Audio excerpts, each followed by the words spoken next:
I'm the one who knocks. Well, hello there, pipe pals. How you doing? Old Holy Smoking Pipe Padre coming back at you with a new video. And in this video, it's going to be a little bit different in some regards. Okay, I am smoking an ancient Peterson Sherlock Holmes replica pipe that I purchased like 20 some odd years ago. And in this pipe, I am actually smoking from the Tenderbox, which was a birthday gift this week, Sherlock's Choice. Okay, now, why am I smoking a Peterson Sherlock Holmes pipe, and why am I smoking Sherlock Holmes? Is there a reason for this? Some of you may ask.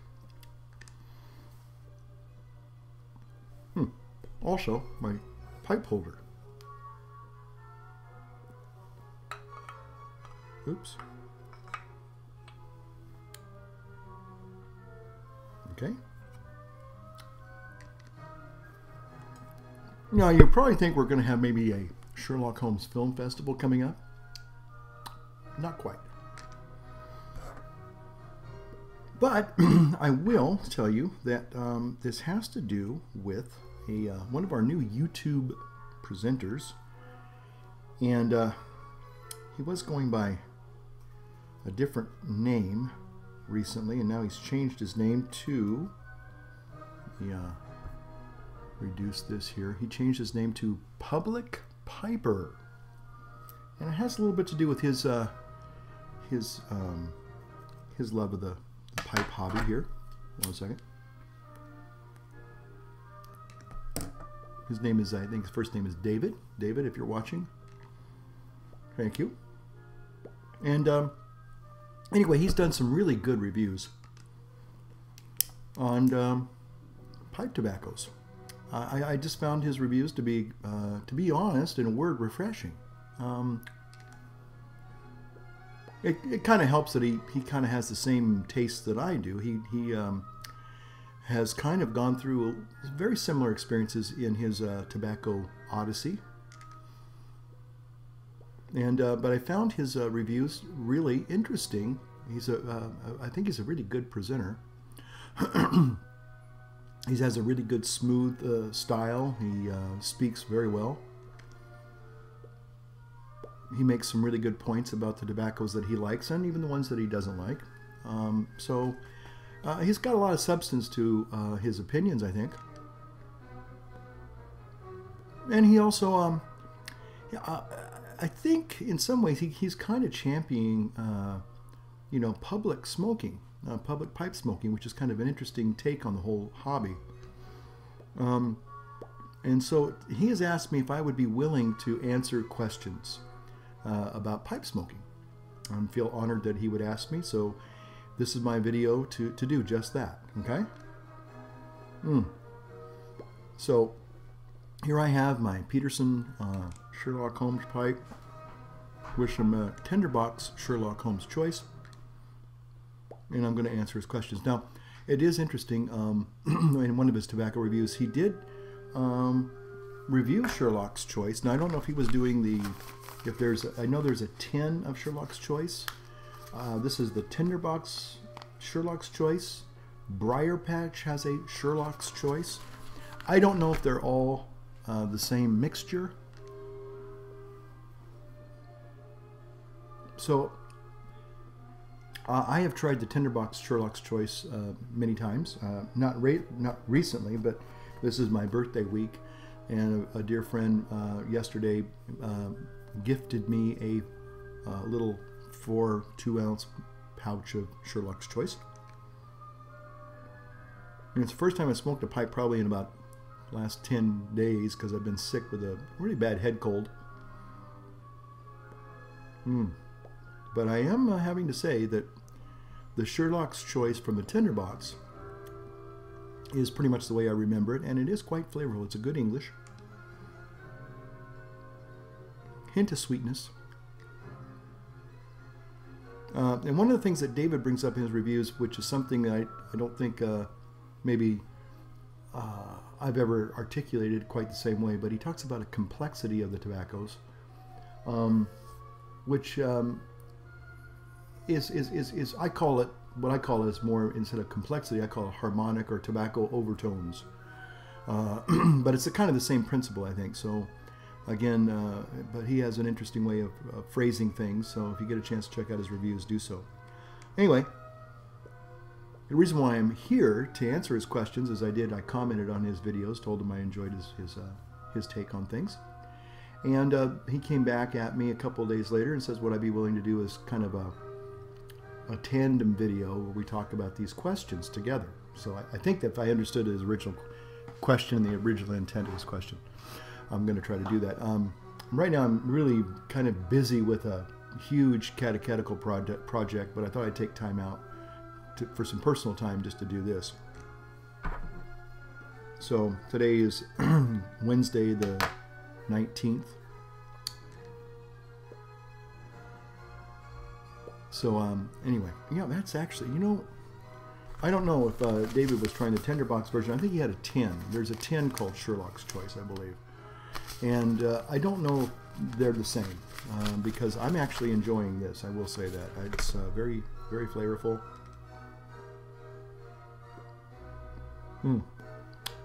Yeah, it's not bad. It's actually quite good. And again, I haven't had a pipe in about 10 days, or at least 2 weeks. So maybe 2 weeks, 10 days. Anyway, enough. Okay. So let me go ahead and start with trying to answer some of these questions. Now, I may just try to go ahead and answer all of them. He gave me 8, said I could answer 5 if I wanted.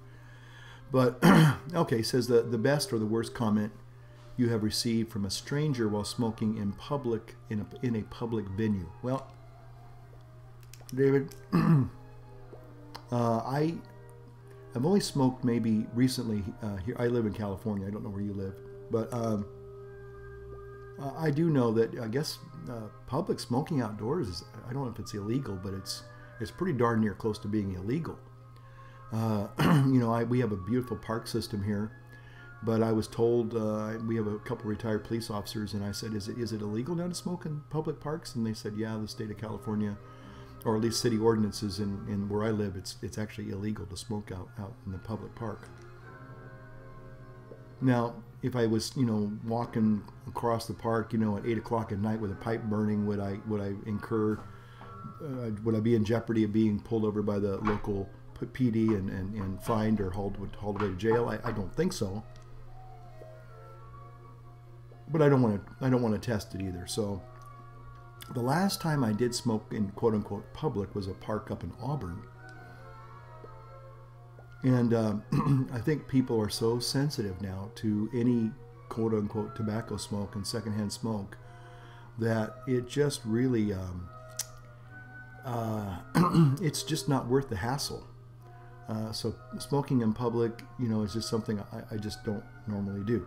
I'm a little bit reticent to even smoke on my little patio because I'm afraid the wafting, you know, smoke would carry over to the neighbors and they would complain. And there have been in the papers and the internet of such examples of people, you know, complaining about any kind of smoke coming across a person's neighbor's fence. So it's really, you know, I don't even smoke outside, even in my own backyard, which is kind of regrettable.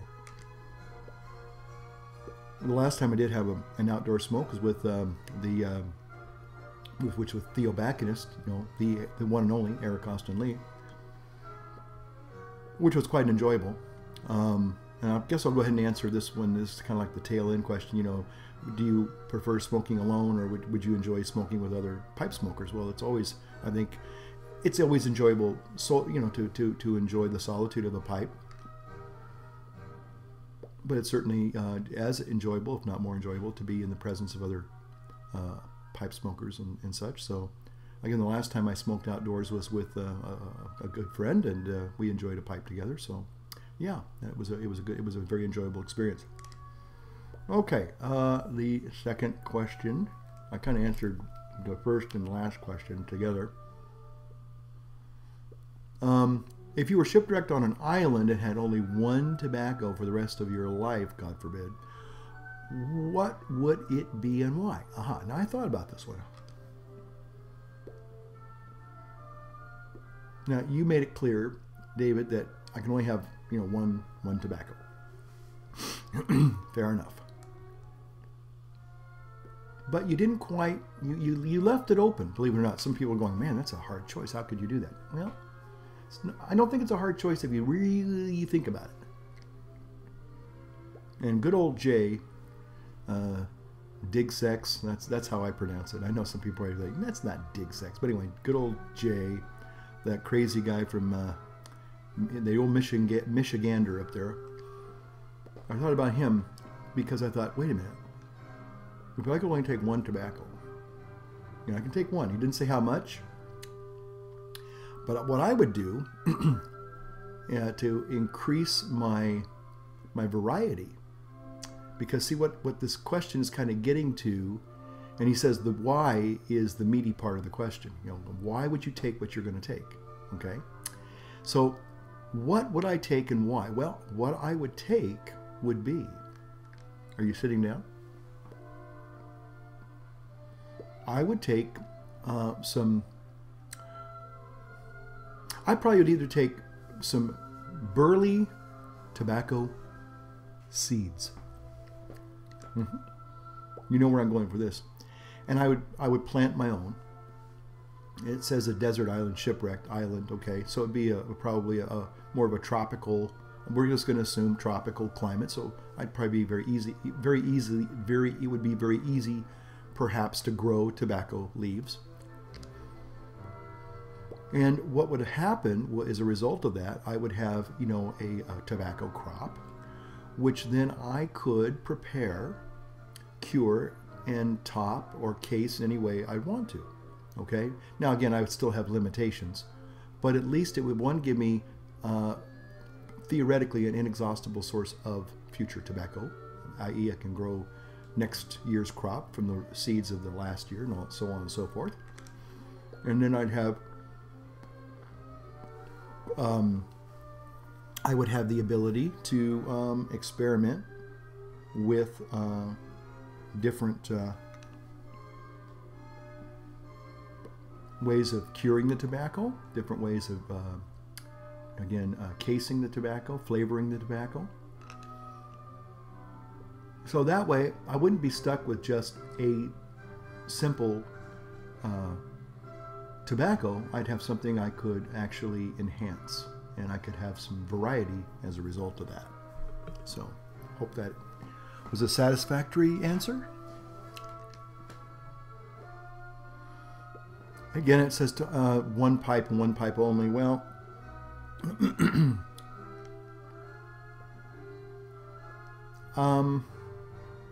as of today, I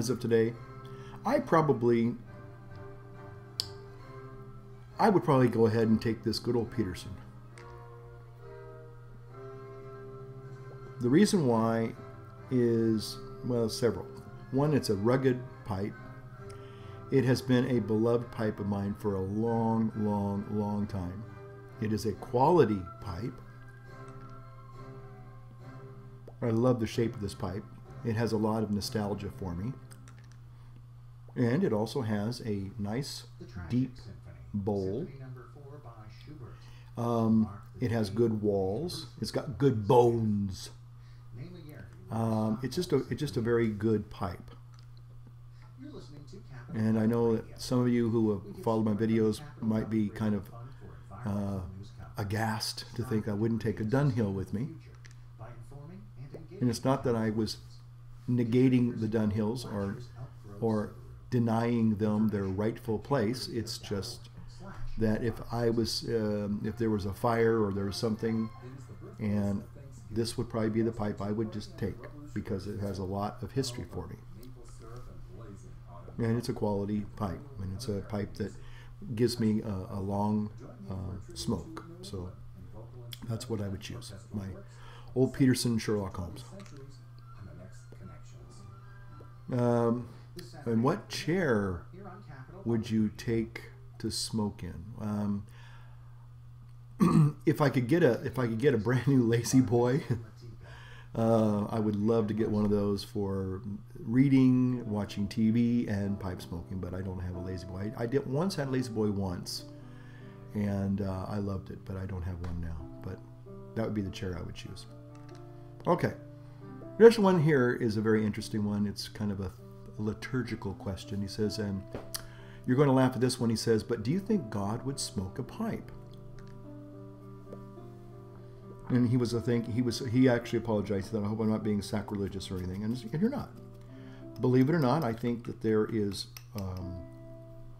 not that maybe God would smoke a pipe per se, but as far as smoking, I think that is actually, believe it or not, liturgically, it can be proven that smoke is part of liturgy. You know, whether it's in the Eastern Rite Catholics, the Byzantine Rite,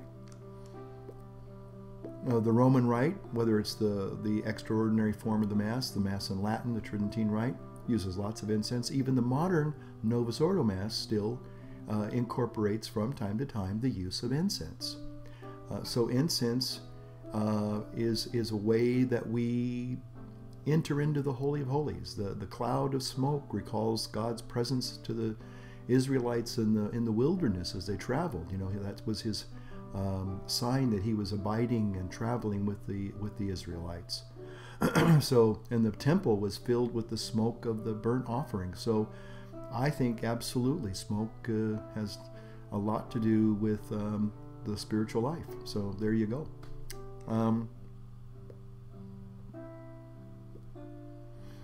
Again, he says here, going on, he says, how do you think society thinks of pipe smokers in 2014?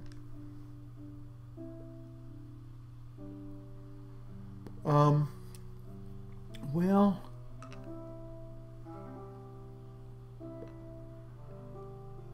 I always think, okay, when I grew up, pipe smokers were kind of considered apart, I think, a breed apart from just regular cigarette smokers.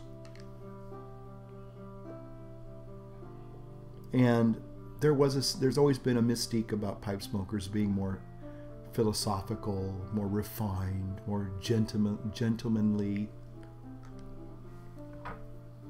So I think, and there's been nothing to counteract or take away from that mystique or that persona of a pipe smoker in public. But the problem as I see it, it's been eclipsed by the political correct crowd that all smoking is bad. Okay, look at case in point, the poor vape people. You know, again, whether or not it's carcinogenic or not, it seems like it's not. Now, certainly, I mean, by itself, it's water vapor. It's not even smoke. But because it looks like smoke, people freak out about it.